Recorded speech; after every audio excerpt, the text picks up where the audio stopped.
अच्छा साथियों, मैं बिरहा कलाकार एवं लोकगीत कलाकार गुड्डी सरोज आप लोगों को पांव छू करके प्रणाम करती हूँ और मैं एक बिरहा आप लोगों के बीच में भेज रही हूँ। आशा नहीं पूर्ण विश्वास से जरूर पसंद आएगी। वाह वाह वाह वाह। भूमिका के लाइन लगल मालिक।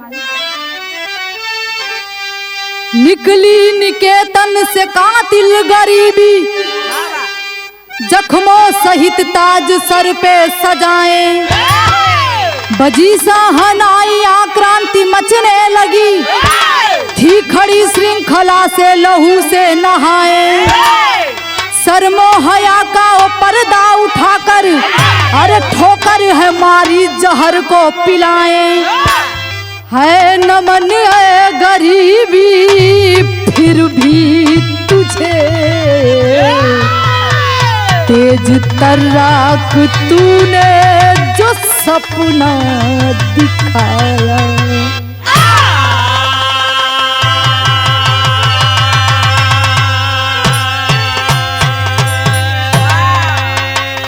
कव्वाली के भाव लगल मालिक कैसे?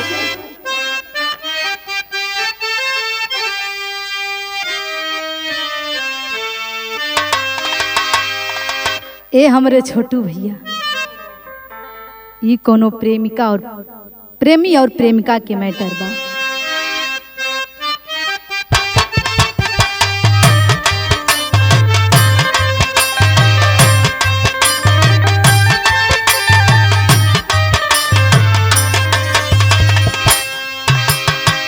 जिंदगी के राहों में, जिंदगी के राहों में रंग जो गम के मेले हैं,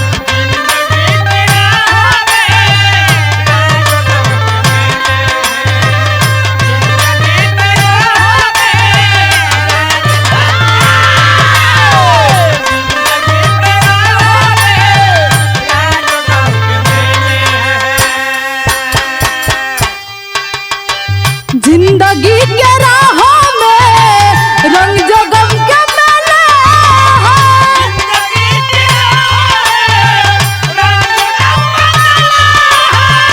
क्या बात है।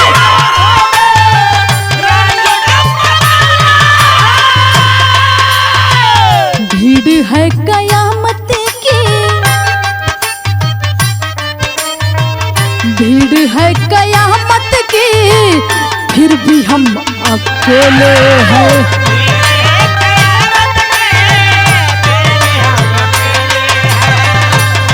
क्या बात है।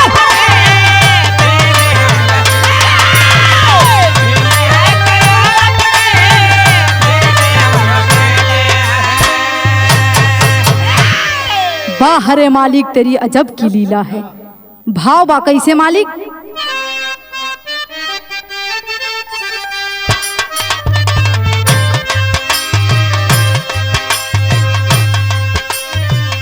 ऐ खुदा गरीबों की, ऐ खुदा गरीबों की क्यों बस्तियां जलाते हो,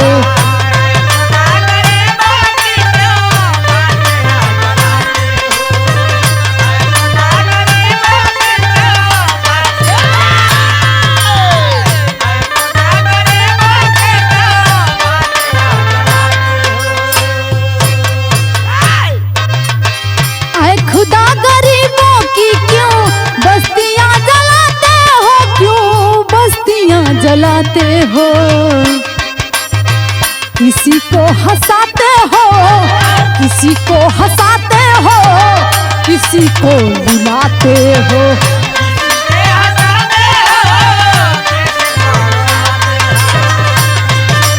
क्या बात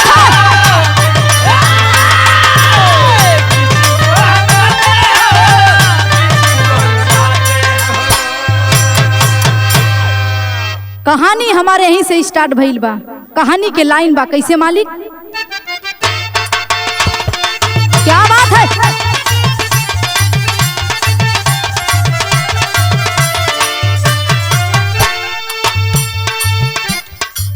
मिटे न भाग्य की रेखा कभी मिटाने से, मिटे न भाग्य की रेखा कभी मिटाने से, भले कोशिश करे कोई लाख इस जमाने से।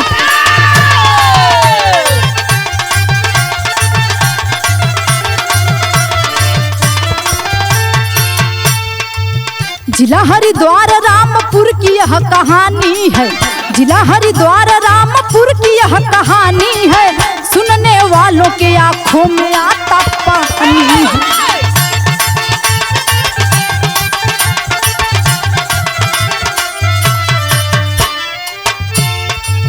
रिक्शा चलाते राजा राम जी गरीबी में, रिक्शा चलाते राजा राम जी गरीबी में, जिंदगी जी रही परिवार बदनसीबी में।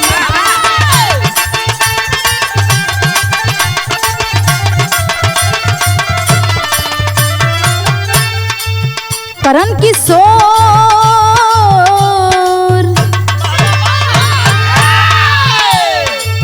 करण किशोर सरिता आंखों की निशानी थी, करण किशोर सरिता आंखों की निशानी थी, बड़ा है दुख भरी जो कातिल जिंदगानी।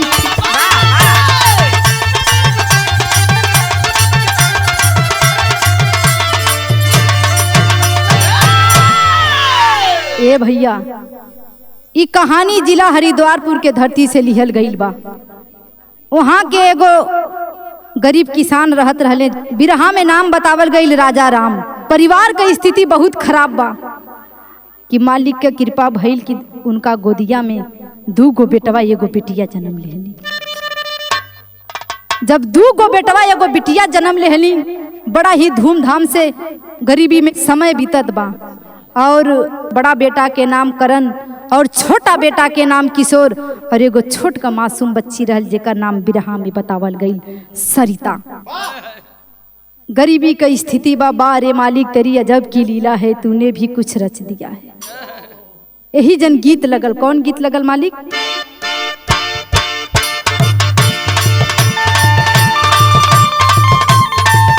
क्या बात है, क्या बात है।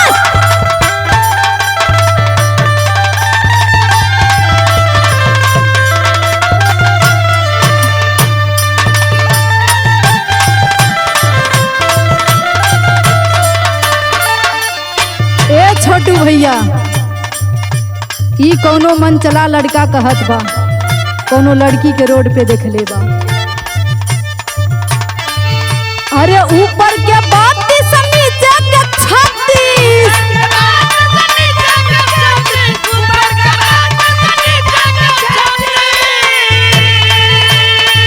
अरे ऊपर के 32 नीचे के 36, बिचवे के 24, बुझाता कि ना, बुझाता कि ना, बुझाता कि ना। बतावा ये गोरी मोरा गन्ना के रस तोरा ढूढ़ी में सही सही जाता कि ना। बतावा ये गोरी मोरा गन्ना के रस तोरा ढूढ़ी में सही सही जाता कि ना। बतावा ये गोरी मोरा गन्ना के रस तोरा ढूढ़ी में सही सही जाता कि ना। गरीबी के स्थिति इतनी खराब बा, बेटी माई से बाप से सवाल करत बाटे, पापा हमने के गरीबी स्थिति कब जाई आ कैसे जाई। ना कुछ खाए के मिलत बा, ना कुछ पिए के मिलत बा। एक बेला खाती तो दूसर की बेला सोचत ही कि का बनी। कहत आऊ बेटी आऊ बेटा, अरे पूछे ले लइका मिले न खइका,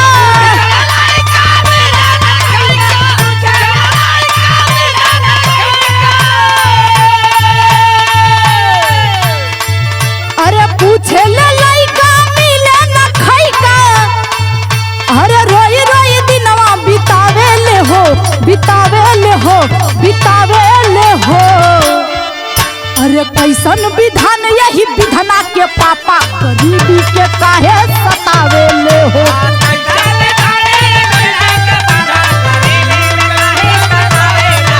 क्या बात है।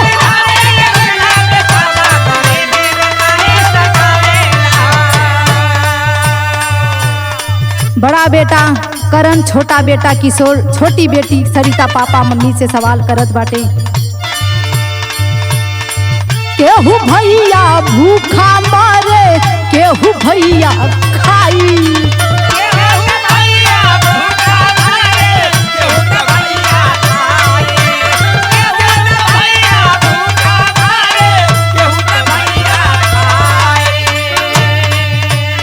बेटा बेटी माई पापा से सवाल कैले बाटे,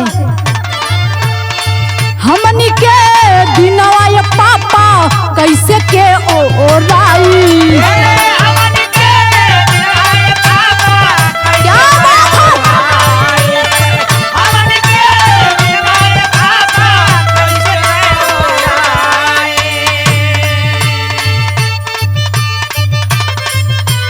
पावे न कपड़ा रोजे बल्ल फाड़ा,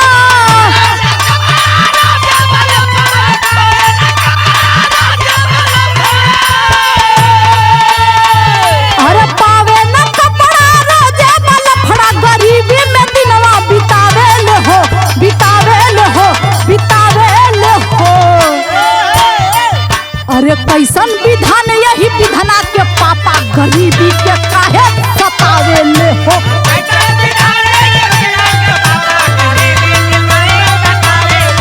क्या बात है, क्या बात है?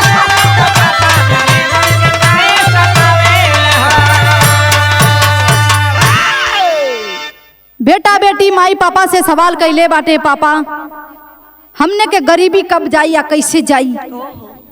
बड़ा बेटा गरीबी के स्थिति बड़ी बुरी बात देख करके कुछ दिमाग में सोचत बा बड़ा बेटा करन का सोचत बा, यही जन गीत लगल बा मालिक।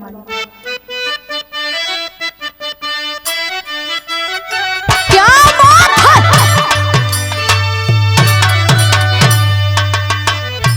ए छोटू भैया, एगो दुल्हन अपना पति से कहतिया कैसे,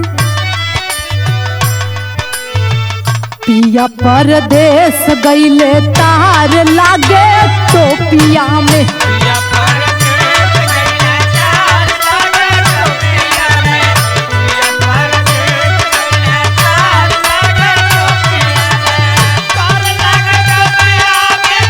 क्या बात है? जिया हो राजेश भैया, क्या बात है, तो हर कोई जवाब ना बा।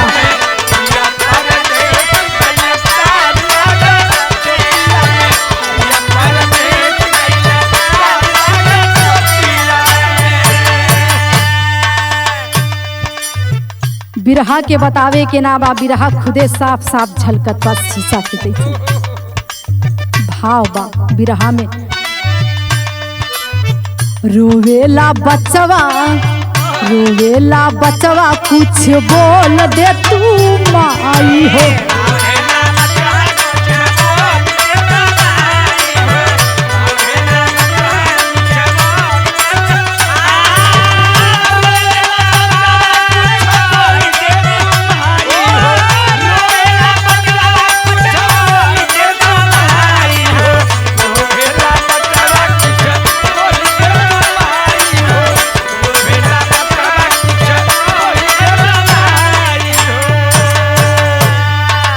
बड़ा बेटा करण जो हुई दौड़ के अंदर जात बाटे, अपना मम्मी से बोलत बाटे, मम्मी ए मम्मी, मम्मी कुछ बनल उनल बा कि ना।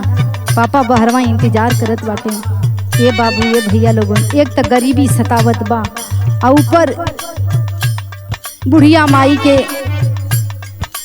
का भइल बा हम बतावत आनी बिरहा में।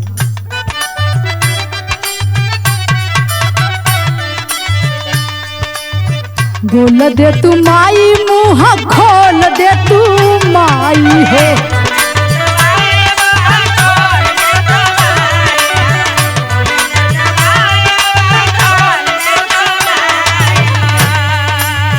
बोल दे तू माई, मुँह खोल दे तू माई हो। रोवता बचवा कुछ बोल दे तू माई।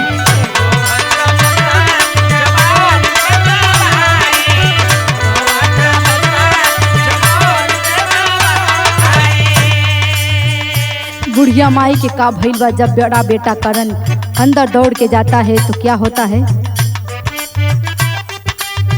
मारी दिहले लकवा सुन भइली सरिया।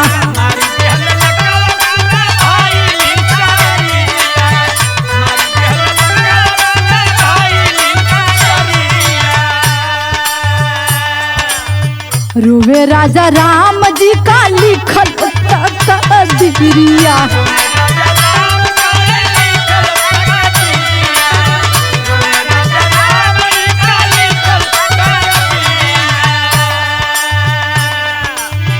डहुर सुगनवा तनी बोल दे तू माई हो,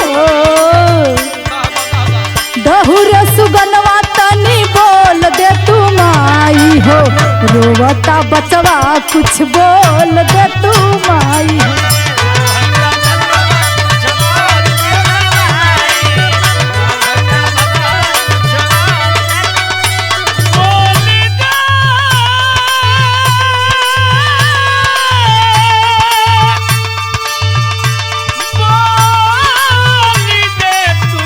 जिया हो हमरे राजेश भैया।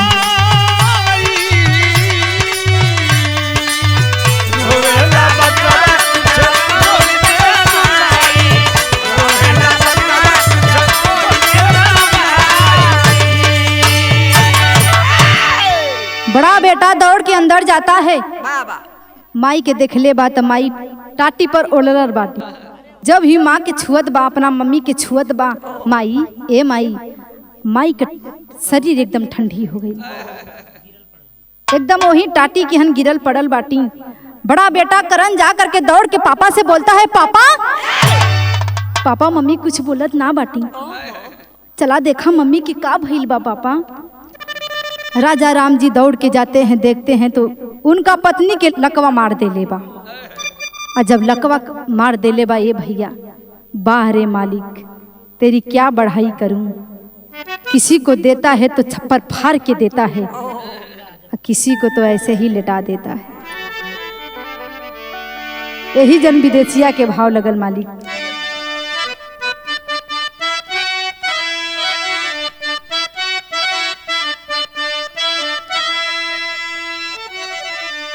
मचली तबाही घर, हे भैया मिले ना भोजनवा हो, अरे पल पल डहुले घर में मयनवा, हर जियल मोहाल भइलन, अब जिंदगी पहाड़ भइलन, हर मनवा में सोचेला जवानवा भैया। बड़ा बेटा चला जाता है मुंबई में, और जब छोट बहन कहले रहे भैया वहाँ जाके मम्मी पापा के मत भुलैया, हमने के जरूर भुला जइया। लेकिन बड़ा बेटा जा करके वहाँ पर एक नर्स से प्यार करने लगता है। माई बाप बहन भाई के सबके भूल जाला भैया। जब सबके भूल गईल बा तब घर की स्थिति इतनी खराब बा, यही जन कहे के बा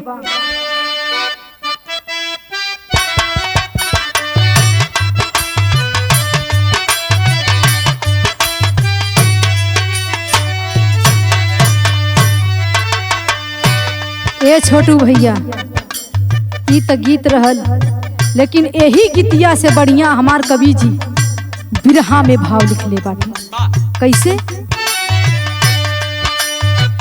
एक पैसा दे दा साहेबू, दुई पैसा दे दा हो,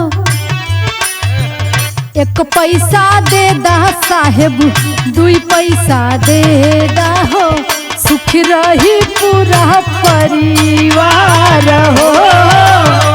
एक पैसा दे दा साहेब, दू पैसा दे दा हो, सुख रही पूरा परिवार हो। एक पैसा दे दा साहेब, दू पैसा दे दा हो, सुख रही पूरा परिवार हो।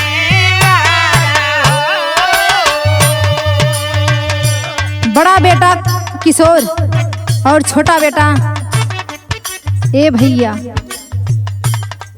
बड़ा बेटा करण तो चल गई बाटे मुंबई में। घर का स्थिति इतनी खराब बा कि छोट भाई किशोर और छोट बहन सरिता सोचत बिया और एक दिन अपना मम्मी पापा के चोरी से घर से बाहर निकल गई और वो जा करके मुंबई में अपन पेट चलवात बाटे, रोजी रोटी चलवात बाटे। आ यही जन देखी बुढ़िया माई या बुढ़िया बाप कैले का बाटे। एक पैसा दे दा साहेब, दुई पैसा दे दा हो, सुख रही पूरा परिवार हो। एक पैसा देता साहब, दू पैसा देता हो, खुशी पूरा परिवार हो। एक पैसा देता साहब, दू पैसा देता हो, खुशी पूरा परिवार हो। बूढ़ा बाप बेटा बेटी के खोजे खातिर, बूढ़ी माई लकवा के मरीज, बूढ़ा बाप खोजे खातिर चल देले बाटे अपना दोनों सुगवा के सुगनिया के। जब चल देले बाटे त का भइल बा, हमारी बूढ़ैया आइली,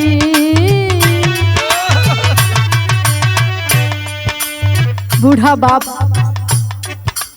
लकवा से पीड़ित अपने औरत के लेके इधर उधर भटकत बा, बेटा बेटी के खोजत बा, तलाश में लगल बा बेटा बेटी के। और कहत बा का, हमारी बूढ़ैया आइली,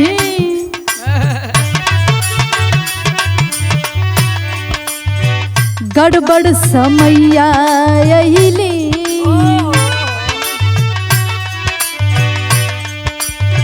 हमारी बूढ़ैया आइली, गड़बड़ समैया आइली, किस्मत करे ले खेलावाड़ हो। हमारी बूढ़ैया आइली, गड़बड़ समैया भइली, किस्मत करे ले खेलावाड़ हो। हमारी बूढ़ैया आइली, गड़बड़ समैया भइली, किस्मत करे ले खेलावार हो। लकवा से पीड़ित अपने पत्नी को लेकर के अपना बेटा बेटी के तलाश में जा रहा है। खोजत खोजत अपना बेटी के बूढ़ी माई उहो दोनों जनी मुंबई में चल दहले बाटे। आ जब मुंबई में चल दहले बाटे तो भइल का बा, लकवा से पीड़ित भइली,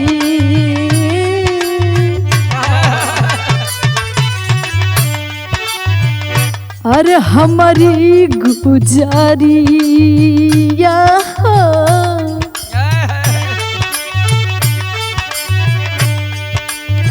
लकवा से पीड़ित भइली हमारी गुजारिया हो, आप लोग बड़ा मदद गहार हो। लकवा से पीड़ित भइली हमारी गुजारिया हो, आप लोग बड़ा मददगार हो। लकवा से पीड़ित भइली हमारी गुजारिया हो, आप लोग बड़ा मददगार हो। छोटा बेटा किशोर, छोटी बेटी सरिता जब ही मुंबई में जाकर के अपन रोजी रोटी अपन पेट का रोजगार करत बाटे। छोटा बेटा किशोर ले जा करके सरिता बेटी सयान भइल बाटी, उनके शादी के तलाश में इधर उधर खोजत बाटे लड़का। और जब लड़का खोजत बाटे, एगो लड़का जा करके नर्स में काम कर रहा था, जेका नाम बिरहा में बतावल गई रवि। वही रवि के साथे अपना छोट बहन सरिता के शादी तय कई देले बा। और जौन इधर बूढ़ा बाप के एक्सीडेंट भैल उ कोनो और के कार से ना, वही रवि की कार से भैल। वही रवि जब कार से एक्सीडेंट कैले बा, ले जा करके कार रोक के, ये भैया ये बाबू, कार रोक देहले बा, बूढ़ा बाप के उठा करके ले जा करके। यही जन तेरी के भाव लगल बा, कैसे मालिक?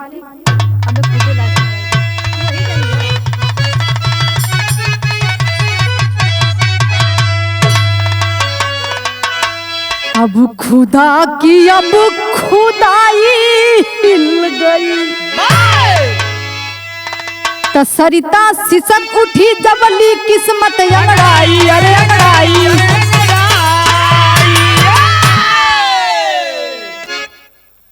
खुदा की अब खुदाई हिल गई, सरिता सिसक उठी जबली किस्मत अंगड़ाई, खुदा की अब खुदाई हिल गई। पहपट के भाव बा मालिक कैसे?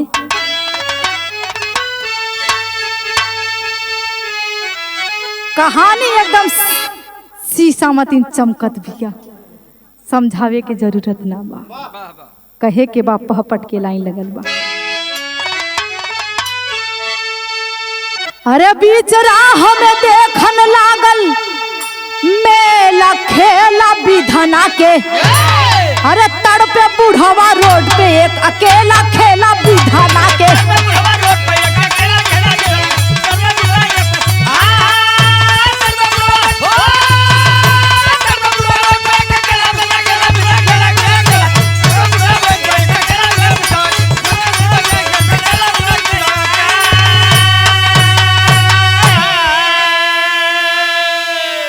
लेके भर्ती तुरंत कराया हॉस्पिटल दरमियान हो, अरे होश में बुढ़वा आयल तब हलिया पूछेला जवान हो, अरे कार से लागल धक्का बड़ा झमेला खेला विधना के, अरे तड़पे बुढ़वा रोड पे एक अकेला खेला विधना के।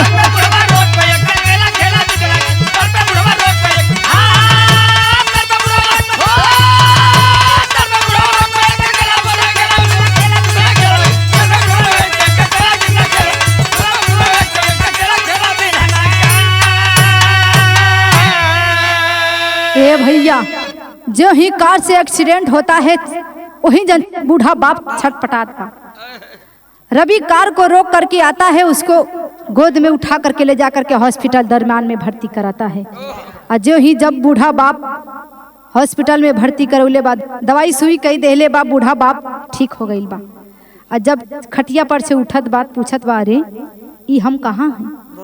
तुरंत जवान आकर के बोलता है आप ठीक बाटी, आपके कार से एक्सीडेंट हो गल। तब वो तुरंत सवाल कैले बा बूढ़ा कि अरे वही रोडवा पे हमार बूढ़ियो तड़पत होई अकेला।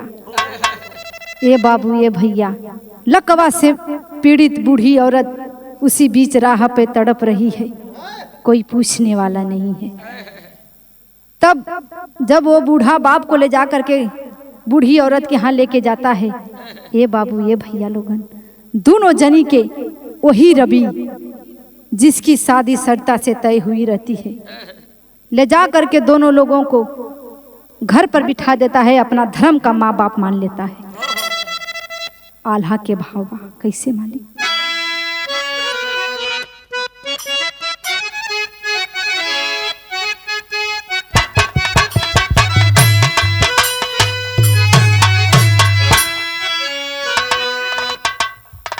अरे धन्य हो विधाता तोहरी अजब लखनिया भैया,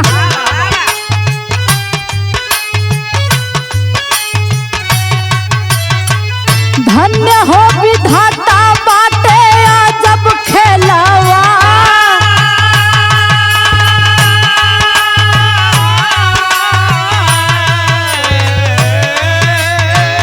धर्म के माई बाबू रवि पाई गईले भैया।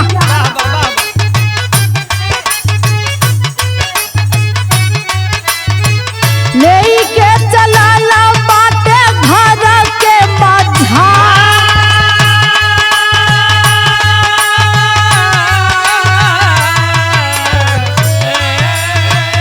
धीरे धीरे आई गईले शादी वाला दिनवा भैया।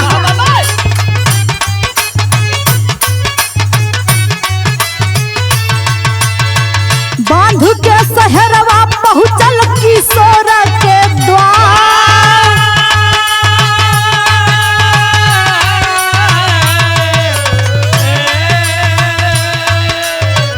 धीरे धीरे भैली सिंदूर दान के समैया भैया।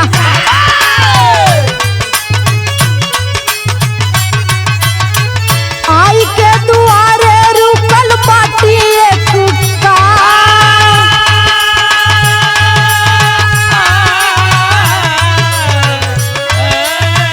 तारी के घुंघुटवा जब देखे ले दुल्हनिया भैया।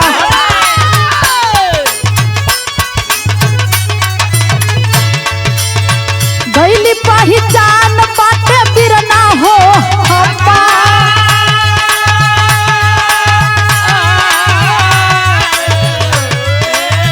घर के अकवारी तबले रोवे ले बहिनिया भैया।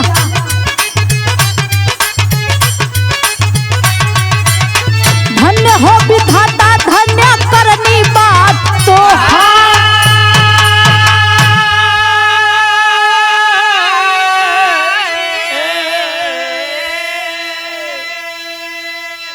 उधर छोटा बेटा किशोर छोटी बहन सरिता की शादी तय कर देता है उसी रवि से। रवि बूढ़े माँ बाप को वही किशोर और सरिता का बूढ़ा माँ बाप रहले वही रवि के घरे आके रहत रहले। वो धर्म के माई बाप मान ले रहले। करण रवि का दोस्त रहता है। शादी में उसको भी बुलाए रहते हैं कि करण आज मेरी शादी है तू भी चले आना। दोस्त के शादी में करण आता है। सिंदूर दान का समय होता है। बहन घुघुटा उठाती है। जब घुघुटवा उठौले बा भैया तब तक अपना बड़का भैया के चीन गई। और जे ही चीन गई जाके तुरंत अखबारी में ध ले बा। रो रो के कहत या भैया भैया जाके हमने के भुला गई लाला नहीं। आज देखा हमने के गरीबी इतनी स्थिति खराब बा भैया का बताई तो से। बड़ा बेटा से भेंट हो जाती है। छोटा भाई से भेंट हो जाता है। जब दुल्हन सरिता रवि शादी करके घर को लेके जाता है तो वहां भैल का बा खड़ी में भाव लगल।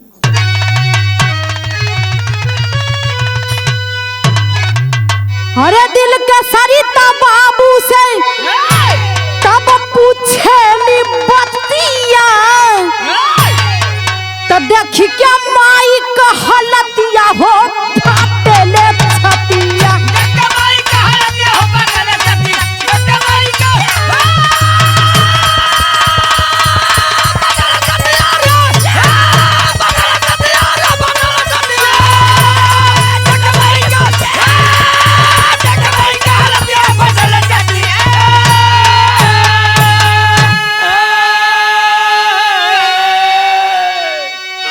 रवि सरिता की शादी कर करके अपने घर लेके आता है।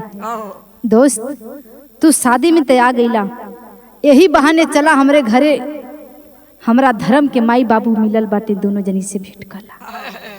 बड़ा बेटा करण छोटा बेटा किशोर छोटी बेटी सरिता शादी करके लेके जाता है। जब गईल बा वहां तब भइल का बा। सरिता देख करके जो ही घूंघट उठौले बा अपना मम्मी और पापा के चीन गई बिया। ये भैया जब अपना मम्मी पापा के चीन गई बिया पकड़ के अकवारी में छर छर छर छर रोवे लागल। जब रोवे लागल तब बाबू माई से पूछत या बाबू माई अपना भैया से पूछता भैया आखिर तू हमने के साथे ऐसा काहे गई। आखिर मुंबई में जाके हमने के काहे भुला गईला भैया। देख करके माँ की हालत बेटी छोटी सरिता बिलक बिलक करके रोने लगी। जब रोने लगी तो पूछ रही है सवाल करती है क्या। हर नैया संजोगे भैले सब कर मिलनवा हो। अम्मा ई सबके छोड़ चलनी स्वर्ग दार्य म्यानवा हो। अब पाय खबर जब पवले आन मोल थतिया तो अब देख के माई का हलतिया हो फाटेले छतिया।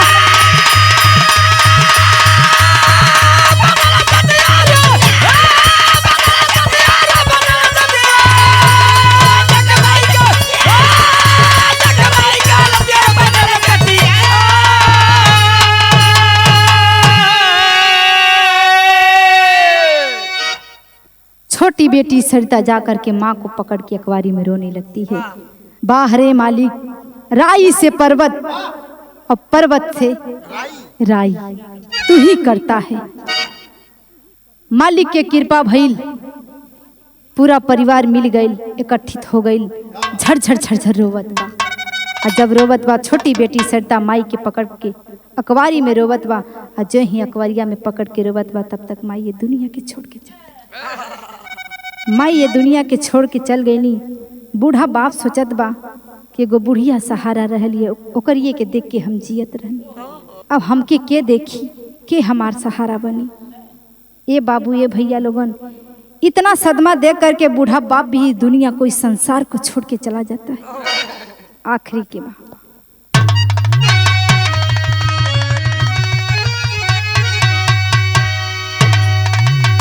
अरे अपने अपने करनी पर सब पछताई, स्वर्ग के पहाड़ गईले बाबू और माई। अरे झपक उठाया कोरा बंद भइली ससिया, तो बाबू माई के हालतिया देख फाटले छतिया।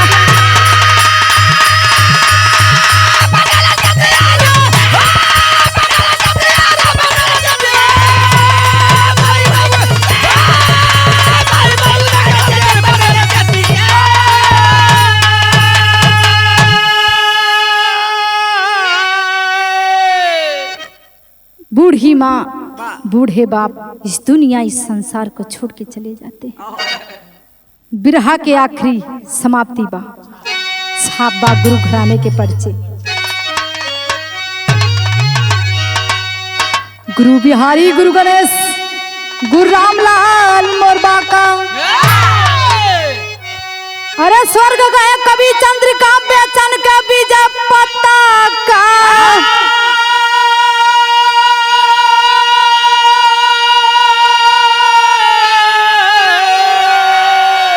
अरे खुदा की अब खुदाई हिल गई, अब खुदा की अब खुदाई हिल गई, तो गुड्डी मनीष राम से पारन के हुपाई हो। खुदा की अब